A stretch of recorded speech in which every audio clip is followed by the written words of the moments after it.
Okay, we're with Night Pearl this morning at the Stalking Show, and as well as the night vision, and we've got thermal spotters and everything going on there. We've also got the Philips night vision scope here, which I'm going to be having a look at soon. I've already got one of the Harpier thermals on the go at the moment, which is on the end here, but they also want me to showcase some of these daylight optics. We've got at the moment medium level magnification second focal plane scopes, but first focal plane is on the way. And the manufacturing build quality is very nice, and it's got various elements of the design which are incredibly similar to the Harpier, which I really like a lot.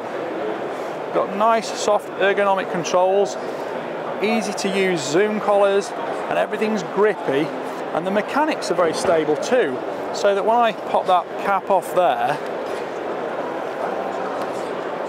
you can feel the really nice firm clicks, and on a mid-price scope that's really reassuring. So the mechanics inside have got that distinct feel to them, so I'm looking forward to trying some of those, because it's another brand we can see it's becoming more popular in the UK. And of course there's throw levers as well, so you can either go for the long throw lever there, or you've got the shorter rubber throw lever that's part of the actual rubber collar.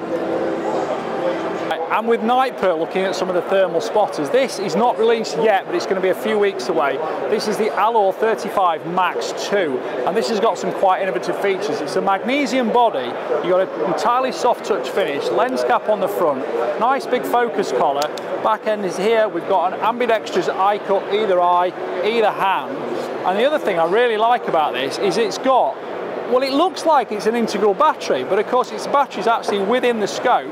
So you've got a regular battery inside there for making it easy to change. So yes, you can use a power bank if you want to, but I personally like to be able to swap a whole battery. So that's got everything going as far as I like in a thermal spotter. It's ambidextrous, it's got the tubular design, so it's easy to hold, and it's got really nice image quality, which we haven't even talked about yet. The last thing to tell you about it is it's shutterless, so when it refreshes you don't lose image.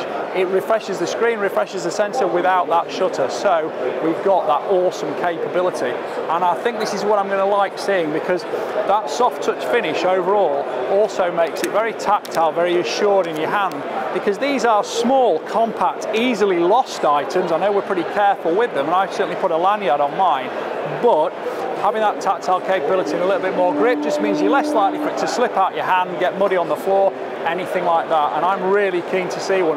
There are various lens sizes as well. This being the 35 is the top end one. And I've got a ballpark price in my head. I can't quote it yet, but I don't think these are going to be frightening at all. And I'm very impressed and looking forward to using it.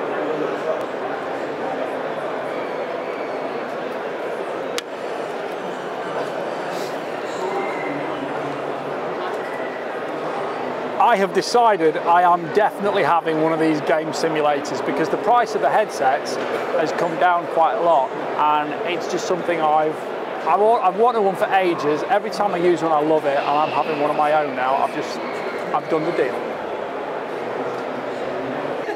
Right, this has caught my eye, Bagara B14 Premier Elevate. This is super, super lightweight. It's got the MAT stock on it, which weighs about 26 ounces, and that has got a carbon barrel as well, the Bagara rifle. So I actually held this at arm's length yesterday. It only weighs just over 4 pounds all in, and I'm going to get one of these on review at some point. I'm going to get one of these in for review, and I might need to get myself someone to help me with it, but this is the B14 Stoke, which is new. Now specifically, we've got a good caliber range there, slightly shorter barrels, but the key thing with it is it's a very short length of pull. You get a lot of space with it, so you can build it back up. It's great for smaller stature shooters, and you've got the similar, REM 700 style action, great versatility, twin bolt, 90-degree lift, good caliber range, but it's a little smaller, a little bit lighter to handle, and it suits smaller shooters. And it's an area of the market too many people are ignoring, and I think it's a growing field. Apparently I'm getting one of these. This is the Bagara B14 Wilderness thumbhole carbon. And again, look at the stats on that. It's really not that expensive. Good caliber range, good barrel length, and you've got a muzzle brake carbon barrel, carbon throughout. And I'm liking the look of that with a fluted bolt. Again, 2 lug, 90-degree lift. and I shall get one and review, and I'll probably ask for a Creedmoor because that's now the cartridge that everybody seems to be judging things by. So, coming soon, we've got new hard thermal monocular with a rangefinder on board, and we've got the latest thermal rifle scope. And this one is going to, like the DS, have 100mm of eye relief. Make sure you've got yourself well away from it for larger rifles.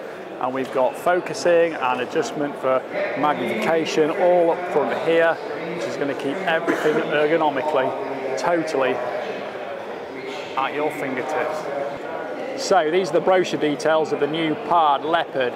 Again, there's not even a brochure to take away yet, and unfortunately there's not really any internet connectivity or Wi-Fi at this show, so we're a bit stuck for downloading QR code instruction manuals, but this looks really interesting and I'm looking forward to seeing it. There is also the larger Osprey unit, which will be to look at soon too. These ATA rifles get more and more interesting looking every time I see one. I'm absolutely itching to get hold of one as soon as there's some in stock.